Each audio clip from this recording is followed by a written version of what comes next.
नमस्कार and welcome back to NG tutorials. Thank you. एक question के लिए जो मेरे पास आया था कि हम जो हीटिंग एलिमेंट के तौर पे एलॉय का इस्तेमाल क्यों करते हैं और प्योर मेटल क्यों नहीं यूज़ करते हैं।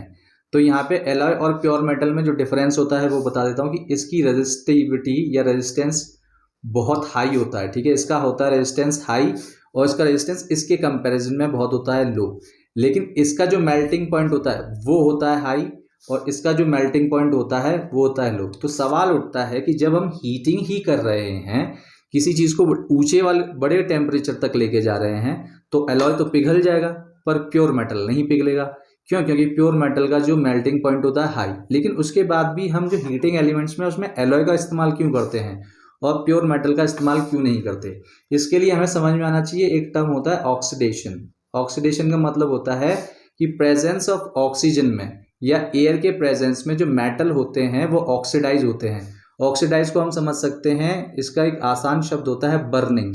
जैसे हम कोल को जब ऑक्सीजन के प्रेजेंस में हीट देते हैं तो वो ऑक्सीडाइज हो जाता है और जल के बनाता है कार्बन डाइऑक्साइड। सारे मेटल्स की टेंडेंसी होती है कि वो ऑक्सीडाइज बहुत इजीली हो सकते हैं। ठीक है, कुछ मेटल्स लो टेम्परेचर पे ऑक्सीडाइज हो जाते हैं, कुछ मेटल्स हाई टेम्परेचर पे ऑक्सीडाइज होते हैं। ठीक है, लेकिन जो अलॉय होता है वो ऑक्सीडाइज नहीं होगा। जो अलॉय होता है वो ऑक्सीडाइज नहीं होगा।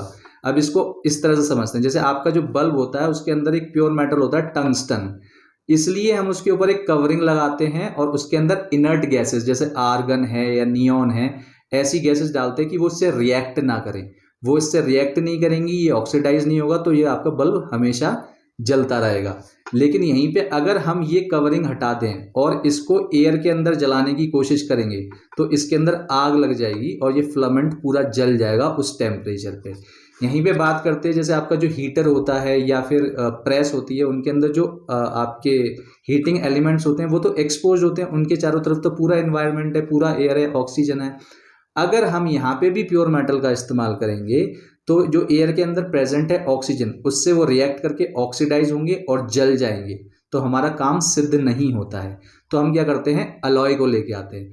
अलॉय क्या कहता है कि अलॉय गर्म होगा, बहुत हाई टेम्परेचर तक गर्म होगा, लेकिन ऑक्सीडाइज नहीं होगा और वो जलेगा भी नहीं। जिसकी वजह से जो हमारे जितने भी ऐसे अप्लायंसेज है जिनसे हम डिमांड करते हैं कि भाई वो हीट प्रोड्यूस करें, जैसे इलेक्ट्रिक आयन हो गया या इलेक्ट्रिक हीटर हो गया, उसके अंदर हम अलॉय यूज़ करते हैं। इसे शॉर्ट में कंक्लूड करते हुए मैं बोलना चाहूँगा कि अलॉय जो होते हैं उनका रेजिस्टेंस हाई होता है लेकिन मेल्टिंग पॉइंट लो होता है। फिर भी हम अलॉय का इस्तेमाल करते हैं क्योंकि वो ऑक्सीडाइज नहीं होते हैं, वो ऑक्सीजन के साथ हाई टेम्परेचर पर रिएक्ट नहीं करते हैं। लेकिन प्योर मेटल रिएक्ट करेंगे, जल जाएंगे और हमारा अप्लायंस खराब हो जाएगा। मिलते हैं नेक्स्ट सेशन पे और इस तरह से आप क्वेश्चन पूछ सकते हैं, इससे मुझे पता चलेगा कि हाँ एक रिस्पॉन्स आ रहा है, लोग देख रहे हैं, उनके डाउट्स हैं वो क्लियर किए जाएंगे, उनके लिए स्पेशल डेडिकेटेड वीडियो बनाया जा सकता है। मिलते हैं नेक्स्ट सेशन में। Till then goodbye and take care.